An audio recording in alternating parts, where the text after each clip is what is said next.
너의 그 한마디 말도. 야 이번에 이걸 넣어야 돼.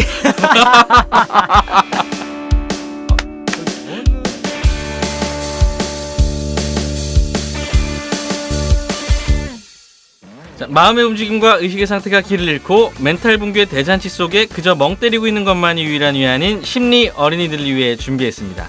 자기계발서와 재테크 및 주식 관련 책은 읽어봤어도 심리학 책은 단 한 권도 손에 잡아본 적 없는 심린이들을 위한 본격 심리학 우쭈쭈 방송, 여기는 심리 유치원입니다. 반갑습니다. 반갑습니다. 제가 오늘 멘트를 네네. 약간 여러분 이게 들으신 분들은 알겠지만 쭉 들으신 분들은 오늘 멘트 이 사람 왜 이렇게 들떠있지? 서브웨이 왜 이렇게 톤이 높아졌지? 라고 생각하실 텐데 저번 방송부터 오프닝 음악이 네. 바뀌었어요. 바뀌었어요. 네. 네. 그동안은 솔직히 말하자면 무료 음악, 네. 무료 음원을 프리 음원을 썼다가 이거는 아무래도 우리만의 캐릭터와 음악에도 있어야겠다 라는 생각이 들어서 저 서브웨이가 또 뮤지션 아닙니까? 그렇죠. 압력. 제가 그래서 오프닝 음악을 좀 신나게 만들어봤어요. 음악이 진짜 중요한 것 같아요. 그렇죠. 어떤 음악을 듣느냐에 따라서 사람 기분이 달라지잖아요. 어떠셨어요? 이게 바뀐 거 들으셨을 때? 확실히 기분이 탁 업되는 느낌. 그렇죠, 그렇죠. 시작부터 무언가 업되는 맞죠. 네. 사람이. 제가 생각한 거는 심리 어린이니까 약간 그런 상상을 해봤어요. 그 하이틴 막 미국 스쿨 밴드 하이틴 음악 같이 한번 만들어보고 싶었어요. 그렇게 한번 만들어봤는데 여러분들 마음에 드실지 모르겠네요. 좋죠. 네. 저 이제 일본 애니메이션 좋아하는데 그 원피스 처음 시작할 때 뭔가 진짜 항해를 떠나는 느낌이 있잖아요. 그 원대한 그 어떠한 그 웅장해지는 가슴이 웅장해지는 느낌, 시원해지는 시원한 거. 그런 느낌. 네네. 우리에게도 심리적인 모험을 떠나는 그런 그렇죠. 흥분과 설렘을 설렘. 앞으로 좀 신나게 네. 오프닝 더 신나게 네네. 텐션 올려서 네. 해보겠습니다. 네. 오늘 심리유치원 비가 와요. 오늘 녹음하는 날 아침에. 녹음하려고 녹음실 오는데 사람들이 지하철 입구 쪽에 옹기종기 모여 있는 거예요. 왜 그래서 그랬을까? 너무 심각한 표정으로 하늘을 쳐다보고 있더라고요. 봤더니 오늘 사실 비 많이 온다고 안 했거든요. 저도 그런 소리 못 들었죠. 네, 나올 때쯤엔 비가 많이 오지도 네, 않았어요. 네. 그러니까 우산을 못 가져오신 분들이 계시더라고요. 많지. 못 챙긴 분들. 네. 비가 언제나 끝이 나. 그래서 오는데 비가 많이 오는 거예요. 네. 그래서 저희 녹음하는데 비 온 적이 그렇게 많지는 많진 않았는데 않죠, 또 오늘도 제 기억에도. 색다른 느낌이 들어서 네. 오프닝으로 비가 오면 생각나는 사람이 비가 오면 생각나는 사람. 우리 원장님 비 오면 생각나는 사람 있습니까? 비가 오면 생각나는 사람이라는 얘기를 하시니까 그런데 제가 예전에는 비가 오면 그렇게 좋아하지 않았어요. 왜냐하면 이렇게 막 옷 버리는 거, 신발 젖는 거 이런 느낌을 네. 그렇게 좋아하지는 않거든요. 네. 근데 제가 이제 이게 깨진 게 한 번 있어요. 어떤 거죠? 뭐냐면 일본에 갔을 때 그 일본에 유학하고 있는 네. 분이 계셨는데 오랫동안 좀 알고 지냈었어요. 저한테 도움을 받기도 하셨었고 그분이 그래서 제가 일본에 제가 놀러 가면 꼭 자기한테 연락해달라고. 그럼 자기가 시간을 내서 한번 투어를 시켜주겠다. 그래가지고 작은 에도라고 불리는 데가 있어요. 일본에. 작은 에도.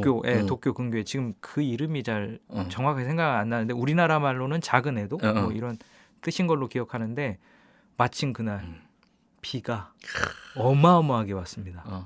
지금 상상하고 있습니다. 그래가지고 그날 비가 어마어마하게 와서 그냥 뭐 신발을 신었는지 안 신었는지 모를 정도로 돼버린 거예요. 하루 종일 근데 돌아다녔어요. 근데 그분도 자기가 일본 온 이래로 비 오는 날 이렇게 돌아다녀 본 적이 없대요. 없다. 근데 저한테는 그게 비 오는 게 좀 힘들다라는 게 깨지는 계기가 됐거든요. 좀 이렇게 아름다운 느낌이 왔어요. 아름다운 느낌이었어요.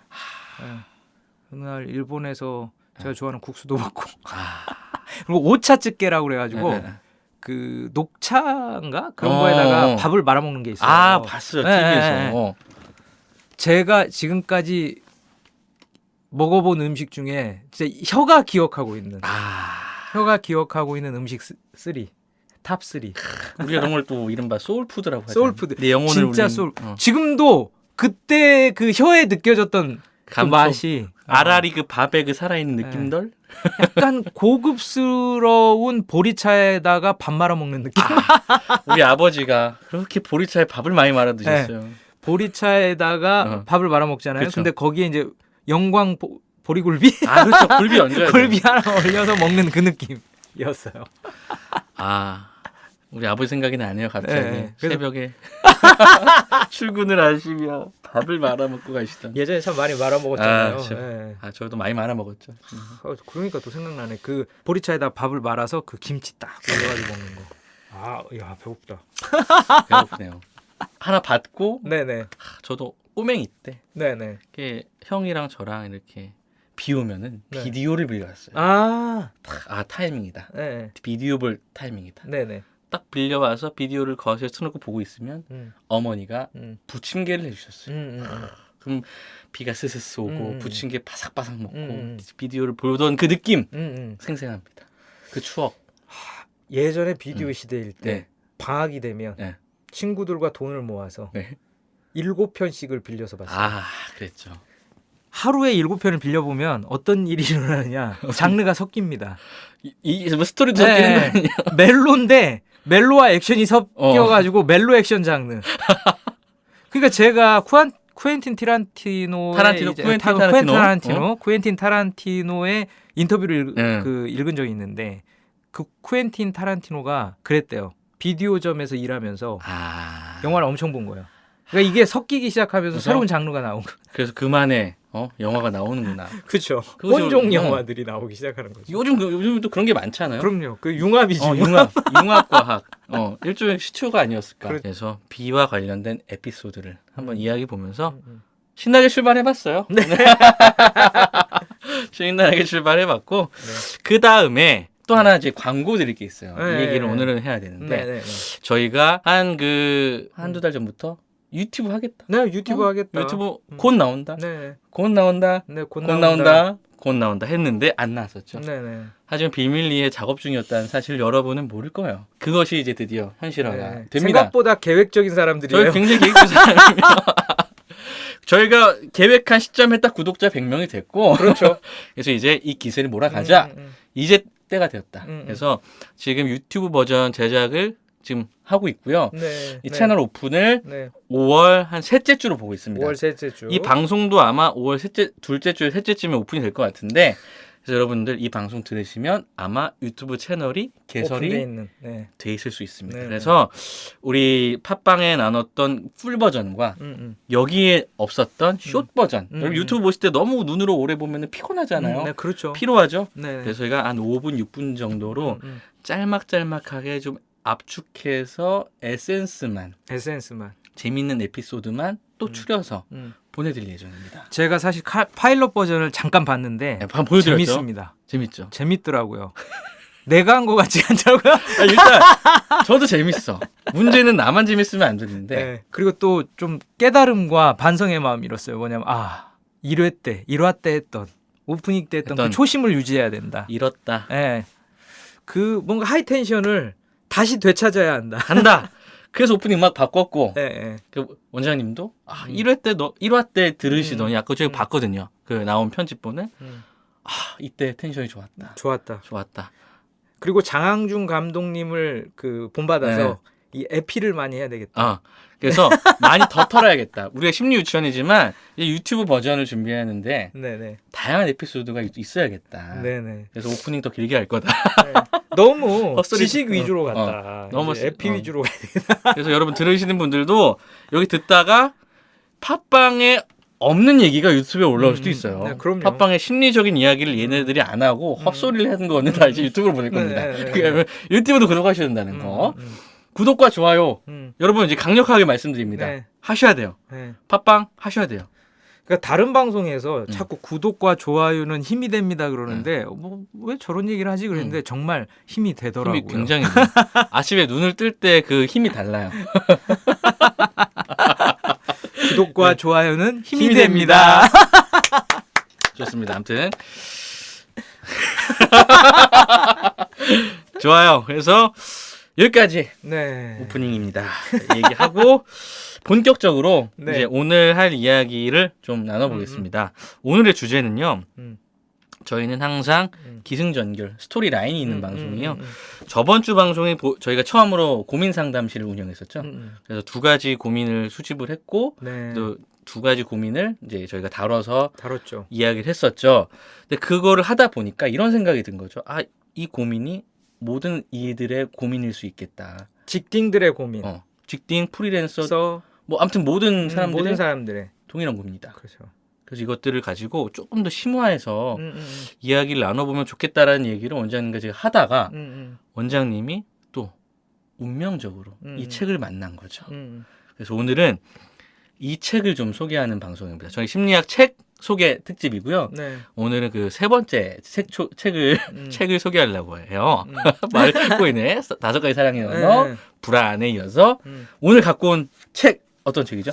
이거 되게 따끈따끈한 책이에요. 신간이죠? 네, 신간이에요. 나온 지 얼마 안 됐고 네. 저는 이 책은 선물을 받았습니다. 아, 예. 제가 아는 신부님께 선물을 받았는데 네네. 이 신부님께서 이 로고세라피라는 이 과정을 고까지 다 이수를 하셨대요. 그래서 그 내용이 이 책에 다 담겨 있다. 이 책을 읽으면 초급, 중급, 고급의 그 내용을 전체적으로 한번 다 이해할 수가 있다. 그래서 너무 궁금한 거예요. 네네. 근데 그 생각을 했어요. 뭐냐면 어려울 거다. 책이 어려울 거다. 왜냐면 얼마나 어렵겠냐. 초급, 중급, 고급에 그 에센스가 들어가 있다면 얼마나 어렵겠냐라고 생각했는데 아니었어요.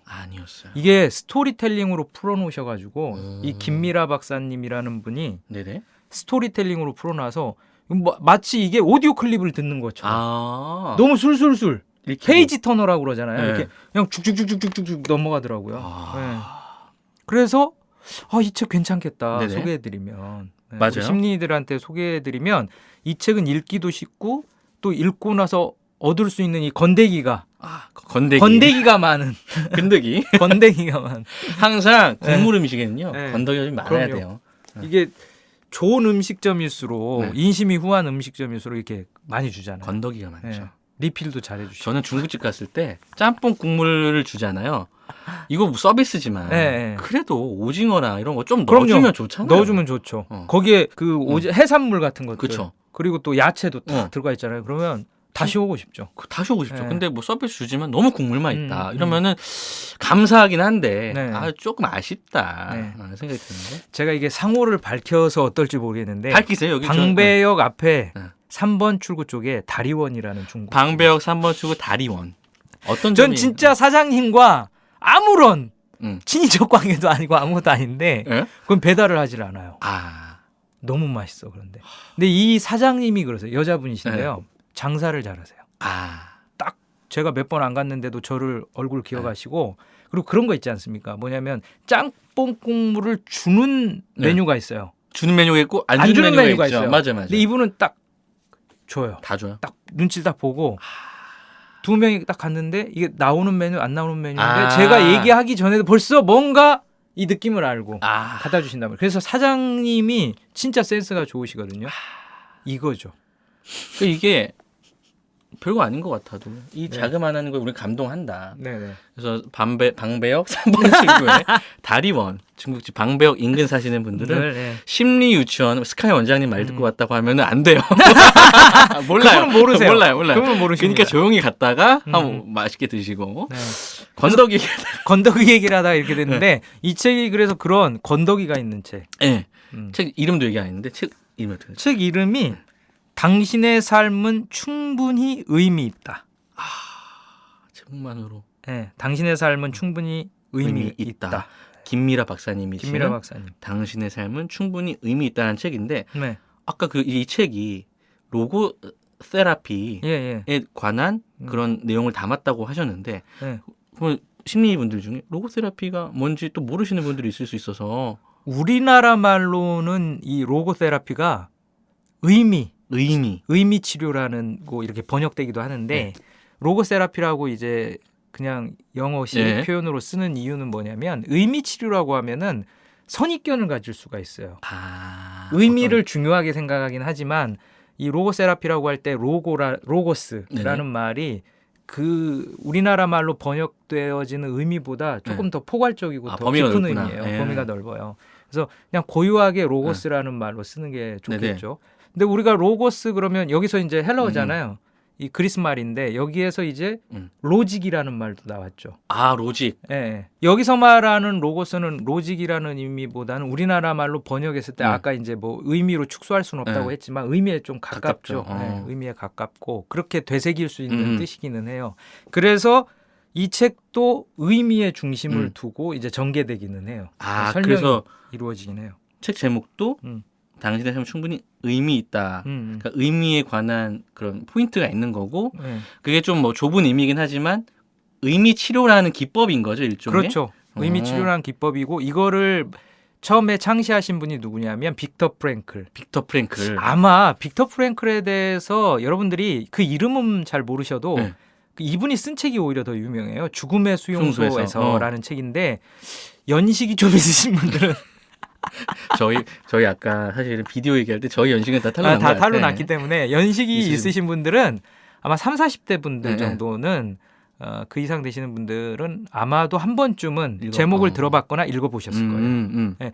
실제로 빅터 프랭클이라는 분은 나치에 의해서 유대인이셨죠. 나치에 의해서 유대인들이 이제 아우슈비츠나 이런 수용소에 갇힐 때 실제로 수용이 됐죠. 맞아요. 그래서 기차를 타고 내려서 수용소에서 내려서 90%의 사람들은 목욕탕이라고 해서 간 그 가스실에서 죽음의 가스실에서 죽고 10%의 사람들은 이제 노동을 위해서 남겨놓는데 그 10%의 사람에 속해서 살아남게 되죠. 그래서 이분이 그 수용소에 있는 기간 동안에 삶의 모습들 이런 것들을 이제 기록한 것이 죽음의 수용소에서죠. 그래서 이분이 실제로 살아남을 수 있었던 이유가 두 가지였다. 그건 삶의 이유, 살아남아야 할 삶의 의미가 있었기 때문에 하나는 아내를 만나고 싶었다. 가족을 만나고 싶었다.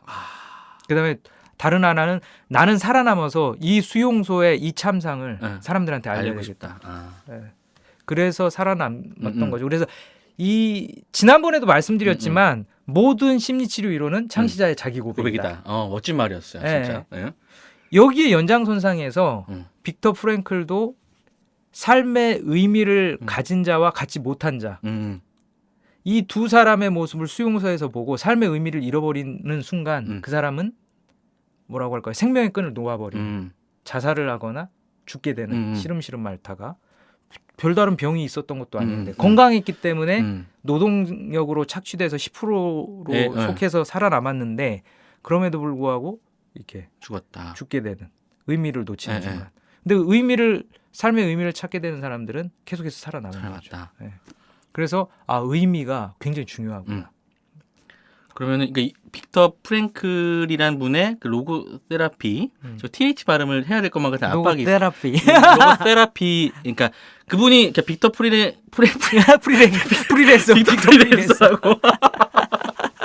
프리랜서셨겠죠? 네. 빅터 프랭클 박사님이 그러면 그러니까 그분도 심리 치료사였던 거예요. 그러니까 정신과 의사였던 거죠. 정신과 의사였죠. 그럼 그분이 연구했던 거가 있는데 그게 로고세라피고 그거에 수용소에서 있었을 때의 경험들을 바탕으로 쓴 책이 죽음의 수용소고 이 책을 쓰신 김미라 박사님은 그의 이론이나 그런 철학을 이 책에 담았다라고 보면 되겠네요. 거의 손녀뻘인 거죠. 학문적으로는. 왜 그러냐면 빅터 프랭클의 제자인 폴 엉거라는 분이 계신데 그분의 제자니까. 그래서 우리는 이제 학문적으로 한 손녀쯤 되는 거죠. 그렇죠. 그래서 이 김미라 박사님이 이 로고세라피로는 아마 제가 알고 있기로는 한국에서 제일 권위자이실 거예요. 그리고 캐나다에서 공부하셨거든요. 네네. 박사학위까지 받고 거기에서 활동을 하시다가 이민자들을 상담을 해주신 거예요. 그러다 이 로고세라피가 너무 좋은 치료법인데 한국 사회에 좀 널리 알려야 되겠다. 보급을 해야 되겠다. 그래가지고 몇 년 전부터 오셔서 꾸준히 강의를 하고 계세요. 유튜브 같은 데도 김미라 로고세라피 해서 여러분이 검색해 보시면 뭐 1시간짜리 2시간짜리 강의도 있거든요. 그거 들어보시는 것도 좋아요. 저도 오늘 이제 그래서 좀 찾아봤는데 그러니까 저도 로고세라피라는 말에 대해서 그러니까 원장님한테 간혹 듣긴 했지만 좀 문외해요. 잘 모르고 그리고 주변에 이야기를 해도 몰라요. 그러니까 이 어떻게 보면 심리학적 치료 기법인데 이거에 대해서 우리가 실제로 상담을 받아본 분이 아니고서는 사실 지식이 별로 없어요. 그렇죠. 근데 그런 것을 책으로 이제 내신 거잖아요. 최근에. 그렇죠. 상당히 매력이 있어요. 사람들에게 많이 안 알려져 있는데 빅터 프랭클이라는 작가로서는 많이 알려져 있죠. 근데 이분의 방금 얘기해 주셨지만 상담 기법이 어마어마하게 많잖아요. 그러다 보니까 로고 세라피를 직접 경험해 본 사람은 거의 없을 거예요. 아마. 그렇죠, 그렇죠. 뭐 정신분석이라든가 아니면 아들러라든가 또 뭐 여러 가지 대상관계 이론이라든가 이런 것들은 한국 사회에 많이 보급이 돼 있는데 또 인지행동 치료라든가 이런 것들은 많이 보급이 돼 있는데 아마 로고 세라피는 보급이 많이 안 돼 있죠. 그러다 보니까 이 김미라 박사님은 요거를 자기 본인은 이게 진짜 소명감을 갖고 이렇게 많이 보급하려고 애를 쓰시는 것 같아요. 강의를 일단 잘하세요. 저는 직접 들어봤거든요. 제가 대학원 다닐 때 특강 강사로 오셨어요. 그때 거의 2-3시간을 강의를 하셨는데 너무 놀랐어요. 강의를 잘해서. 일단 강의를 잘하시는 거예요. 강의를 감동적으로 하세요. 그리고 스토리텔러예요. 그러니까 어렵지 않게 적절히 파워포인트와 이 영상물 같은 것들을 이용해서 비디오 같은 거 보여주시면서 너무 감동적으로 강의를 해주셔가지고 귀에 쏙쏙 들어오는 거예요. 그러니까 강의 끝나고 나서 대학원생들이 막 이분 찾아가서 어디서 강의하냐, 다음 훈련 과정 받고 싶다. 저 이제 그때 초급 과정을 들었었는데 그래가지고 그 이후에 연결돼서 강의를 꾸준히 들었던 분들 꽤 알고 있어요. 네. 그럼 이 의미 치료, 로고 세라피의 그 어떠한 핵심은 뭔가요? 어떠한 거를 우리에게 제공해 주는 건가요, 이게? 이게 말 그대로 의미에 관한 거예요. 그러니까 우리의 인간 존재가 인간 존재에게 있어서 의미가 얼마나 중요한 건가 이 얘기를 하는데 이거죠. 그 빅터 프랭클이 얘기했다고 그러는데 뭐냐면 심리라는 게 어떤 학문이냐, 무엇에 관한 학문이냐. 근데 동기에 관한 학문이라는 거죠. 아, 심리라는 건 동기에 관한 학문이다. 네, 동기에 관한 학문이다. 그러면 동기라는 건 뭐냐? 인간의 행동이 어떻게 전개되는가, 펼쳐지는가 그거잖아요. 그러면 우리 프로이드 같은 경우에는 쾌락이 인간의 행동 동기의 중심이다. 아, 우리가 한번 다뤘었죠. 네. 우리 이미 다 했죠. 그다음에 아들러는 뭘까요? 아들러는 열등감? 그렇죠. 열등감을 극복하기 위한 우월감. 그거죠. 아들러도 그래서 아까 앞에 얘기했었지만 모든 심리치료 이론은 창시자의 자기 고백이라고 그랬잖아요. 아들러 얘기도 지난번에 했죠. 아들러가 어릴 때 많이 아팠고 그리고 자기를 좀 열등감이 강했고 그러다 보니까 그걸 극복하려고 하는 우월감. 그래서 강점 이런 거 그런 걸 찾으려고 했고 그래서 지금 라이프 코칭이라든가 코칭이 또 굉장히 유행을 하거든요. 맞아요. 각광을 받고 있고 미주나 아니면 일본에서 각광을 받고 있거든요. 근데 한국에도 10년 전부터 활발하게 들어왔어요. 근데 이런 코칭도 아들러의 심리학을 많이 영향을 기반으로 받았죠. 했던 거고. 강점 기반 코칭이라든가 이런 것들. 그런데 이 앞에 두 이론과 달리 이 로고 세라피는 인간이 행동하게 하는 동기. 이게 뭐냐? 바로 의미다. 의미라고 본 거죠. 그러니까 좀 쉽게 말하면 동기라고 하는 거는 내가 왜 이 행동을 했을까라는 거에는 이면 동기가 있는 거잖아요. 네네네. 뭐 근데 그 동기를 의미로 본 거잖아요. 그렇죠. 어떤 일에 의미가 있다라고 느끼면은 사람이 그 일을 한다라는 얘기죠. 그러니까 이런 거죠. 아니 저 왜 저래? 쟤 왜 저래? 라는 거 있잖아요. 그렇죠. 근데 프로이드는 그거에 대해서 성적인 욕구가 만족이 안 돼서. 만족이 안 돼서 그래. 때로는 그 공격성이 나타난 거야. 그리고 또 아들러는 저 사람이 자기 열등감을 극복하려고 부단히 노력하면서 우월성을 지금 추구하고 있는 거야라고 얘기하는 거죠. 근데 이 빅터 프랭클은 쟤 왜 저래?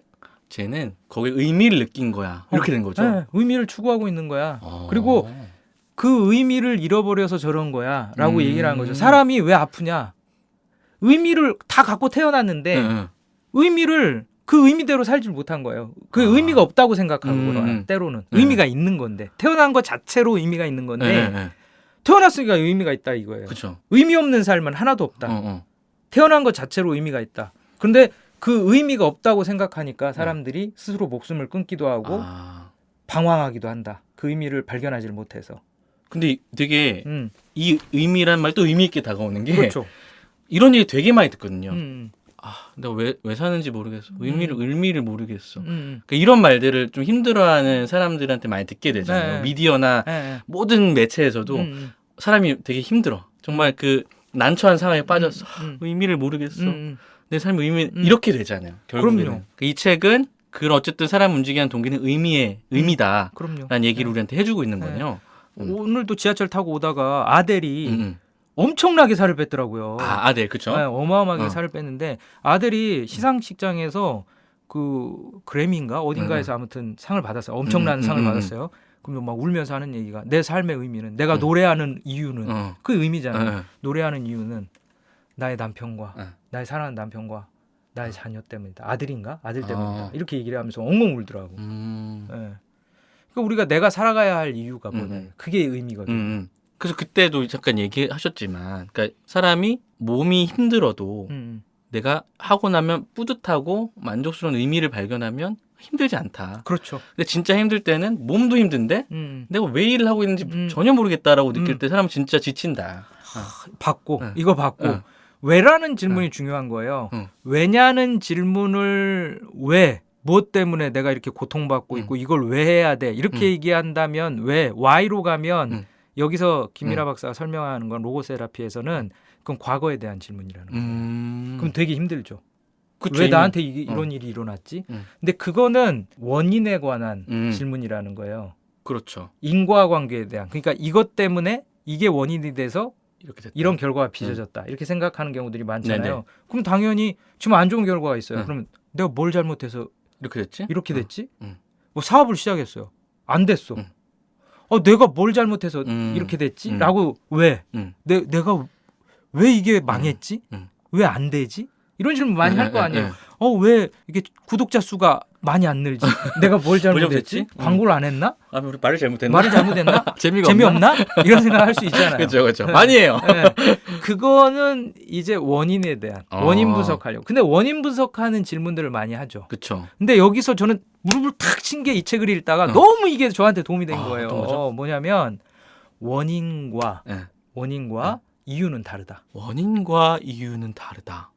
언뜻 보기에는 듣기에는 딱 다가오진 않아요. 다가오지 않죠. 원인은 방금 설명 충분히 했어요. 과거에 대한 거예요. 이렇게 설명드리면 이제 바로 이해되실 거예요. 이유는 뭐냐? 미래에 대한 거라는 거예요. 자, 한번 생각해 보세요. 제가 코칭할 때 이런 것들을 많이 하는데 10년 뒤에 내가 지금 타임머신을 타고 왔어요. 드라마에서 그런 거 많이 나오잖아요. 타임오프 많이 하죠. 10년 뒤에 내가 타임머신을 타고 왔어요. 왔어. 그러면 지금의 나에게 뭐라고 얘기해 줄 것 같냐? 내가 이런 질문을 코칭을 할 때 하거든요. 예전에 어떤 요리사인 그 셰프인 여자분한테 이 질문을 했더니 그건 물으시더라고. 그러면서 했던 얘기가 전 너무 뜻밖이었어요. 뭐냐면 너 지금 잘하고 있어. 걱정하지 마. 야, 너 지금 잘하고 있어. 걱정하지 마. 10년 후에 내가 봤을 때는 잘하고 있는 거죠. 저 아무 얘기도 안 했는데 자기가 자기한테 그 얘기를 하더니 엉엉 우는 거예요. 그러더니 나한테 진짜 지금도 안 잃어버려. 코치님, 의미가 있네요. 지금 제가 이러고 있는 게 의미가 진짜 그렇게 얘기했어요. 그게 의미입니다. 뭐냐? 미래에 어떤 시점에서 생각해 봤을 때 지금 내가 하고 있는 일이 의미가 있다고 믿는 거예요. 그게 이유예요. 그러면은 그 일에 이유가 있는 거구나. 그렇죠. 빅터 프랭클이 뭐라고 얘기했죠? 살아남아야 할 의미, 이유가 있는 거예요. 이유가 있다. 그게 이유예요. 뭐냐? 나는 살아남아서 이 수용소에서 나갔을 때 생각하는 거예요. 그리고 그 수용소에서 나갔을 때 살아 있어야 내가 여기서 경험한 것을 글로 남길 수 있지 않겠느냐. 그러니까 지금 이 수용소에서 있는 이 순간이 뭐예요? 의미가 있다. 의미가 있는 것이고 그것이 훗날 나가서 살아가야 할 삶의 이유가 되는 거잖아요. 내가 살아있어야 가족을 만날 수 있잖아요. 이해됐어요. 이제. 나 지금 왜 이런 고통을 당하고 있지? 나 왜 아프지? 내가 왜 이런 사고를 당했지? Why? 이렇게 얘기해봤자 Why me? 왜 나한테 이런 일이 일어났어? 이렇게 얘기해봤자 답이 없어요. 없죠. 답이 없는데 계속 답을 찾으려고 하면요. 그것처럼 사람 미치게 만드는 게 없잖아요. 그렇죠. 언뜻 드는 생각은 이건 굉장히 미래지향적이고 뭔가 앞으로 나아가게 만드는 심리학 이론이 아닌가? 그런 치료 같다라는 생각이 좀 들어요. 의미를 지금 발견해서 뒤를 돌아보는 게 아니라 앞으로 나아갈 수 있는 이유를 찾게 만드는 그런 이론인 것 같다는 생각이 드는데. 그렇죠. 맞죠. 왜냐하면 우리가 뒤를 돌아봐 봤자 그 뒤는 우리가 뒤로 갈 수도 없고 그 왜라는 질문을 던져봤자 그거에 대한 원인을 밝혀낼 수도 없고 공허한 메아리만 되고 나를 괴롭히게 되는 거예요. 그렇죠. 그러다 보니까 빅터 프랭클은 뭐냐면은 오히려 사고의 전환이죠. 내가 미래에 지금을 뒤돌아봤을 때 미래의 관점에서 생각해봤을 때 의미가 있다고 믿고 살아가는 거죠. 살아야 할 이유가 있다고 믿는 거죠. 근데 저는 믿음이라는 표현을 쓰니까 행여라도 이걸 들으시는 분들 중에 이렇게 생각하는 그러면 그건 좀 너무 종교적이고 좀 종교적 냄새가 있긴 있죠. 유대인이다 보니까 슬슬 나긴 해. 네. 종교적인 거 아니냐, 그리고 믿는다는 게 뭐냐 이렇게 얘기할 수 있는데 여러분 의외로요 과학혁명의 구조를 쓴 토마스 쿤도 얘기를 합니다. 뭐냐면은 과학적인 부분들조차도 사실은 가설을 세워놓고 입증하는 단계를 거치기 전까지는 그게 맞다고 믿는 거예요. 그죠, 믿고 가는 거죠. 믿음의 공동체예요, 사실은. 과학 공동체가 믿음의 공동체예요. 그러니까 그쵸. 믿는 거죠. 믿음이라는 처음에 한 단계는 믿음이라는 기초가 없으면 그 어떤 것도 이루어질 수가 없어요. 생각해 보면 그렇네요. 네, 뭐 연애를 한다고 해도 우리 그 사람 어떻게 다 믿겠어요? 그렇죠. 내가 경험한 건 고작 뭐 길어봐야 몇 년일 텐데 네. 어떻게 다 믿냐고. 그럼요. 근데 우리가 안 믿으면 관계 자체가 성립이 안 되잖아요. 그럼요. 크레딧 카드라고 하잖아요. 그리고 그러네. 네. 신용카드. 네. 그 은행이 우리를 안 믿어주면. 믿음의 기초에서 하는 거예요. 맞네. 아니 신용카드 가지고 왔는데 저 신용카드 진짜 가짜 이렇게 불신하기 시작하면 그러니까 어떤 일들을 해나갈 때 믿음의 요소들이 다 있죠. 믿음이 바탕이라는 거예요. 그렇죠. 네, 믿음이 바탕이라는 겁니다. 그 믿음의 바탕 위에서 그 의미를 내가 찾을 수 있다고 믿고. 그렇죠. 의미가 있는 거죠. 이게 지금 모르겠어. 확실하게는 모르겠는데 이게 그냥 당하는 고통? 그냥 어쩌다가 내가 한 대 얻어맞은 거? 이런 게 아니고 의미가 있다라는 거죠. 그러니까 그것이 심리적으로 우리 심리니 분들처럼 뭔가 이렇게 문제가 그러니까 어떠한 어려움이 있는 분들에게는 이제 심리 치료 이론으로서 굉장히 좋은 효과를 줄 수 있는 거고 그게 책에 담겨 있다라는 거잖아요. 그렇죠. 자, 좀 얘기를 듣다가 이게 떠올랐어요. 제가 얼마 전에 그냥 유튜브의 알고리즘에 이끌려서 갑자기 신해철 씨 영상이 막 뜨는 거예요. 네네네. 그분이 달변가잖아요. 네. 그리고 자기 철학이 분명했던 분이셨고 명언도 많이 남기셨고 또 강연 영상이 뜬 거예요. 네네. 근데 이분이 로고세라피를 배우셨나? 갑자기 그런 말을 하는 거예요. 여러분 삶의 목적 그런 거 없어요. 여러분 이미 태어난 걸로 그 목적을 다 했어요. 맞아요. 다 하신 거고. 맞아요. 그럼 지금 여러분이 살고 있는 이후의 시간은 그럼 뭐냐? 그거는 신이 주신 보너스 게임이다. 하고 싶은 거 하면 살라고 너희 너무 예뻐서 주신 보너스 타임이다. 그러니까 여러분들 하고 싶은 거 마음껏 하세요. 라고 하는데 위로가 되더라고요. 네. 아니 진화론으로 따져도 맞아요. 왜냐면 우리가 진화론적으로도 우리가 이렇게 존재한다는 것 자체가 계속해서 뭐냐면 어떻게 보면 진화론적으로도 우리가 의미가 있는 거예요. 그렇죠. 그 과정 가운데 우리가 하나의 개체로 성취를 한 거잖아요. 태어났잖아. 태어났다는 것 자체가 진화에서 굉장히 의미가 있는 거예요. 그러네요. 진화론적으로 봤을 때도. 왜 그러냐면은 안 그러면 존재하지 않았을 거니까. 태어나지조차 못했을 거니까. 그쵸. 진화론적으로 따져보더라도. 그러니까 우리가 지금 방금 서브웨이님 말씀하신 것처럼 우리가 지금 살아있다라는 거, 존재한다는 것 자체만으로도 엄청난 의미가 있는 겁니다. 네. 이 말만 들어도 가슴이 약간 요즘 말 웅장해진다. 네. 가슴이 벅차다. 라는 생각이 좀 약간 들고 있네요. 그렇죠.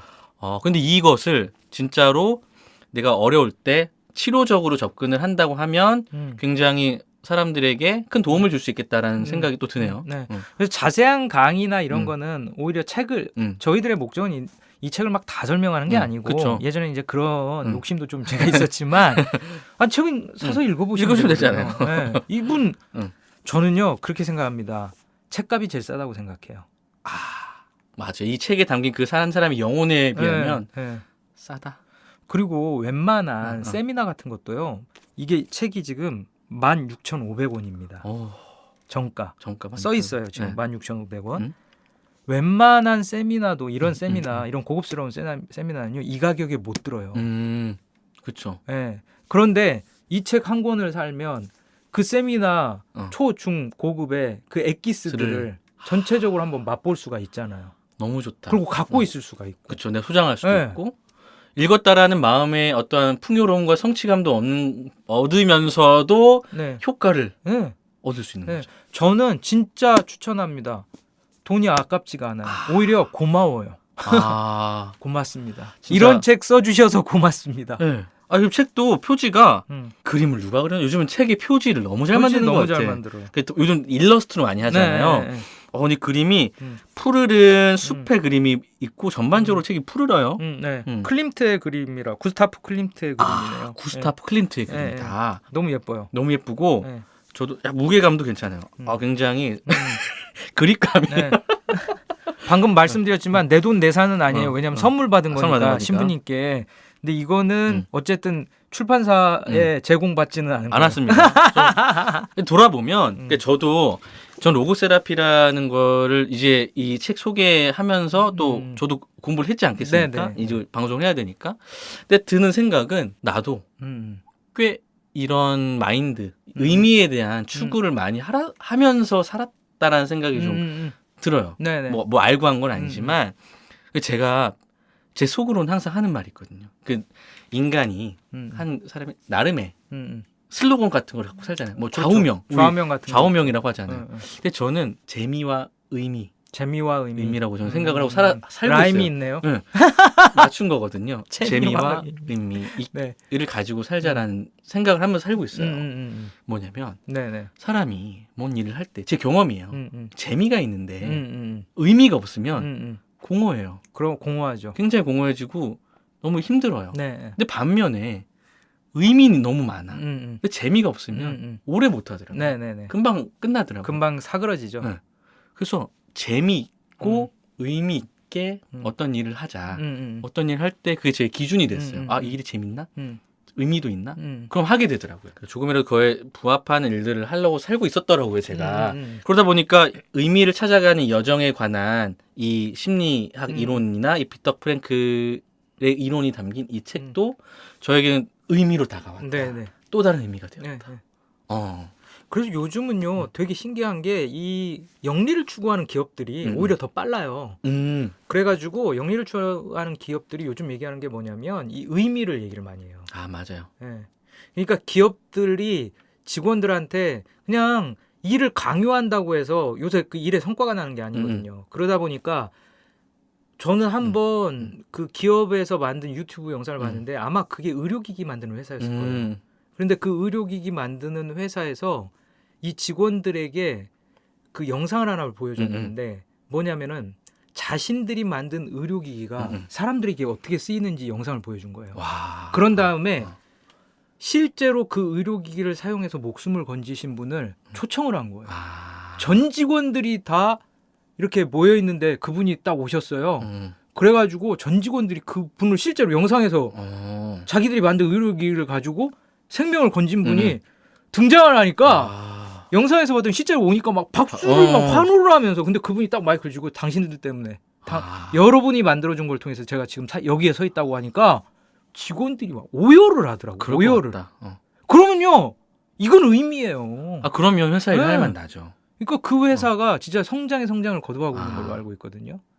그게 의미입니다. 얘기 듣다가 그 생각이 그러니까 많은 회사들이 그러니까 직장인들이 네. 그러니까 내가 왜 일하는지 모르겠다, 의미를 모르겠다 하면서 하지만 근데 그 이유가 이런 면도 있는 것 같아요. 내가 지금 하는 일이 그러니까 소비잖아. 그러니까 내가 한 일로서 누군가 혜택을 보고 있다거나 수혜를 보고 있고 우리 회사의 일이 굉장히 가치 있고 내가 하는 이 정말 힘든 일이지만 그걸 눈으로 확인이 안 될 때 그러면 좀 의미가 없다라고 느껴지는 것 같아요. 그렇죠. 그래서 택배 기사님들 난 그 장면이 너무 아름답더라고. 뭐냐면은 택배 기사님들 고생하시니까 갑질하는 아파트도 있지만 그렇죠. 네, 너무 안타깝죠. 막 요즘 그게 뉴스로도 이슈화가 되고 그런데 어떤 아파트는 보니까 자기들 주민들이 돈을 모아가지고 오히려 그걸 뭐죠? 뭐 그 카트 같은 거? 카트가 아니라 무슨 전기차인가? 그 단지 내에서 할 수 있는 것도 막 사놓으시고 그다음에 또 뭐가 있냐면 난 그게 감동적이더라고요. 저는 뭐냐면 택배 기사님들이 오시면 간식으로 드시라고 간식을 거기에 뭐 초코파이라든가 따뜻해. 뭐 하나만 얘기하면 안 돼. OS. 그다음에 음료수. 몽실도 얘기죠. 몽실통통 이런 것들을 넣어서 리본으로 묶어가지고 걸어놔요. 너무 좋다. 그러면 그거를 택배 기사 아저씨 너무 고생 많으세요. 뭐 택배 기사님 감사합니다. 그러면서 이렇게 이 코로나 시대 뭐 그러면서 이렇게 글귀를 적어놓은 거예요. 감사의 글을. 그 택배 기사님들이 그걸 보시고 정말로 너무 감격스러워하시면서 내가 이걸 하는 의미가 있다 이거예요. 네. 맞아요. 그러니까 너무 고된 일인데, 그러니까 맨날 하는데 불평만 듣고 막 볼멘 소리만 들으면 이게 그래도 힘들잖아요. 마음도 힘들고 몸도 힘든데, 근데 그걸 바꿔주는 단 한순간은 아, 이게 받는 사람들한테 의미가 있구나. 이 사람들이 이걸 보고 행복해하고 심지어 나한테 이렇게 표현도 해준다고 느끼면 저 같아도 몸은 힘들어도 견딜 수 있을 것 같다는 생각이 들어요. 저 이 생활 필수품들이잖아요. 근데 저도 지난번에 말씀드렸잖아요. 거의 일주일 넘게 못 나간 적이 있는데 근데 제가 살았거든요. 왜냐? 택배 기사분들께서 그렇죠. 그걸 가져다 주시니까. 너무 감사한 거죠. 택배 기사님들 하시는 일 정말 의미 있는 일입니다. 맞아요. 진짜. 응원합니다. 응원합니다. 저는 그러니까 이런 질문을 우리가 많이 던질 것 같은 거예요. 뭐냐면 도대체 이 코로나가 무슨 의미냐. 그쵸. 맞아요. 아니 이게 지금 2년 동안 뭐 하고 있는 거예요? 지금? 뭐 하고 있는 거냐. 그런 분들 많으실 거예요. 2년 동안 정말 이거 허송세월 보내고 있다. 손 놓고 있다. 이게 내 삶에 이 기간이 없었으면 좋겠는데 이게 무슨 의미가 있냐. 근데 이 기간조차도 의미가 있다는 거죠. 네. 그러니까 물론 우리가 그거에 대해서 뭐 득과 실을 따져보게 되겠지만 궁극적으로는 이게 10년 후에 우리가 봤을 때 아까 말씀처럼 의미 있어, 이유가 있어 라고 말할 줄 거잖아요. 그렇죠. 그리고 저는 그런 얘기들이 빈번하게 오갈 뿐만 아니라 이게 변화시킨 것들이 너무너무 많을 것 같은 거예요. 맞죠. 뭐냐면 이런 거죠. 공공의료에 대한 이야기가 벌써부터 나오고 있죠. 코로나 백신 같은 거는 공공재로 사용해야 된다. 그쵸. 지금 그런 얘기가 나오고 있고. 특허권을 포기한다는 얘기가 있죠. 미국에서. 그렇죠. 그다음에 지금 빈부격차가 너무 어마어마하게 있다라는 거. 이대로는 안 된다. 그리고 환경이 얼마나 심각하게 지금 파괴됐는가. 제일 중요한 문제였던 것 같아요. 환경. 사실 우리가 이거에 대해서 정신 바짝 차려야 됩니다. 진짜요. 그러니까 이 코로나가요. 어떻게 보면은 우리가 이건 없었으면 좋겠다. 없었으면 좋았을 수 있죠. 그런데 기왕지사 일어난 일이라면 이것에 의미가 있다. 그렇죠. 이것의 이유가 뭐냐? 이 코로나가 일어났는데 이것의 이유가 뭐냐? 이 코로나의 의미는 뭐냐? 우리가 이걸 질문해 볼 수 있다는 거죠. 그렇죠. 지금 저희는 이 책을 소개를 하는 거잖아요. 네네. 근데 어떻게 보면 우리가 이 짧은 시간에 이 로고테라피라는 거를 다 설명을 드릴 수는 없지만 추후에 이 빅터 프랭클이라는 분을 따로 우리가 심리학자 특집을 하고 있는데 심리학자 특집에서 다룰 수 있죠. 다룰 수 있겠죠. 더 본격적으로 다룰 수 있죠. 그 생애와 그다음에 이론. 그렇죠. 그러니까는 듣는 분들이 관심을 가지겠죠. 이제 빅터 프랭클 죽음의 수용소 그러면은 그거의 연장선에서 저희가 후속으로 심리학자 시리즈로 또 빅터 프랭클 이야기를 다뤄봐도 좋겠다는 생각. 그리고 저는 이제 아까 코로나가 의미가 있다라고 말씀을 드렸는데 그래도 코로나가 빨리 끝났으면 좋겠다는 말씀을 덧붙이고 싶고 또 하나는 코로나가 끝났으면 좋겠는 이유 중에 하나는 만나고 싶어요. 맞아요. 저희가 100명 넘으면 뭐 콘서트 미니 콘서트도 하고 싶다고 하고 그랬는데 저는 정말 소박하게라도 모여서 우리가 이런 이야기들 함께 나눌 수 있었으면 좋겠거든요. 이런 바램을 그러니까 만난다는 게 이렇게 소중하다라는 것 이걸 깨닫게 된 것도 있잖아요. 그런 측면에서 일상의 소중함을 깨닫게 해줬다는 측면에서는 정말 코로나가 저에게는 또 의미가 있었어요. 의미가 있다. 그거를 지금 말씀해 주셨는데 그거를 의미를 우리가 발견하고 사람들과 나누는 것만으로도 조금 치유가 되는 느낌이 좀 있어요. 지금 저희가 오늘 짧게나마 소개해드린 당신의 삶은 심린이 여러분의 삶은 충분히 의미 있다. 이 책 제목이 저희가 드리고 싶은 얘기이기도 하고 저희가 다 얘기하지 못했지만 책 내용을 또 여러분들이 궁금하시면 좀 권할 필요가 있죠. 이 책은 그렇게 좋은 책 맞죠? 네네. 저는 그런 일들이 일어났으면 좋겠어요. 우리 심리유치원을 들으시는 분들 중에 관심이 있어서 소개를 받고 읽으시고 활발한 피드백도 이루어지고 그리고 우리들 안에서 이 책을 한번 읽는 모임을 한번 해보자. 이런 활발한 움직임이 일어나는 것도 저는 너무 좋을 것 같아요. 이 방송을 거의 1000명 넘는 분들이 들으시거든요. 그렇죠. 듣고 있죠. 그렇기 때문에 그 중에는 책을 좋아하시는 분들 꽤 있을 거라고 생각하고 또 책에 별로 관심이 없었다가도 한번 이번 기회에 읽어볼까? 근데 혼자 읽는 게 만만치는 않거든요. 그러다 보니까 저희가 이런 의미가 있잖아요. 저희가 이렇게 있죠. 만난 것도. 그렇죠. 우리 만남은 우연이 아니잖아요. 그러니까 우리가 이렇게 이렇게 랜선으로라도 실제로라도 이렇게 만날 수 있는 기회들, 연결되는 기회들이 있었으면 좋겠다라는 생각도 좀 하게 됩니다. 그게 저 덧붙여 좀 마무리로 하자면 정말 소리 없이 듣고 계신 분들이 많은 것 같아요. 제가 1000명을 저희가 어떻게 다 저희 지인이라고 할 수 있겠습니까? 거기에는 정말 저희가 모르는 분들이 많겠죠. 근데 그래서 조금 더 소통하고 싶어요. 저희가 아직은 댓글이 많이 없어서 일일이 다 달아드릴 수 있습니다. 지금 보시면 달고 있어요. 달고 여러분들 듣고 궁금한 거 혹은 느낀 거 혹은 이런 식으로 이런 걸 해봤으면 좋겠어라는 제안 무엇이든지 남겨주시면 너무 좋을 것 같아요. 그래서 같이 소통하고 싶습니다. 그런 것들을 바탕으로 방금 말씀하셨던 책 모임이라든지 워크샵, 코칭 모임을 상황이 좋아지는 시기에 꼭 같이 해보고 싶다. 같이 해보고 싶어요. 이런 고민들을 함께 나누다 보면 분명히 이것 때문에 어떻게 해야 될지 모르고 내 삶에 의미가 있나 하면서 힘들어하시는 분들이 있을 거거든요. 전 좀 도움이 되고 싶습니다. 저도 그렇습니다. 왜 그러냐면 저 자신이 그렇게 어려웠던 시기들이 있었거든요. 그러니까 저는 좀 우리 서로가 상대방 서로의 의미들을 북돋아주고 그것들을 발견할 수 있도록 돕고 그래서 삶의 이유와 의미를 찾아서 정말 우리 활력 있게 좀 살았으면 좋겠어요. 맞습니다.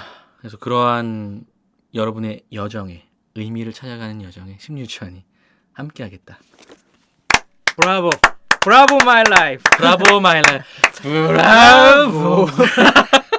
노래를 많이 하네요. 지금 저희가 좀 텐션 올리려고. 그러니까 여러분, 본격 노래 방송, 본격 노래방, 심리 노래방. 그렇습니다. 오늘은 김미라 박사님이 쓰신 당신의 삶은 충분히 의미 있다. 따뜻한 신간이에요, 여러분들. 바로 이런 거는 매대에 바로 놓여 있죠. 신간이니까 찾아서 구입하셔서 또 읽어보시면 좋을 것 같고요. 긴 시간 들어주신 심리 여러분들 정말 감사드립니다. 이제 팟빵, 팟캐스트 그리고 유튜브로도 만날 수 있습니다. 지금까지 들어주셔서 대단히 감사합니다. 감사합니다. 감사합니다.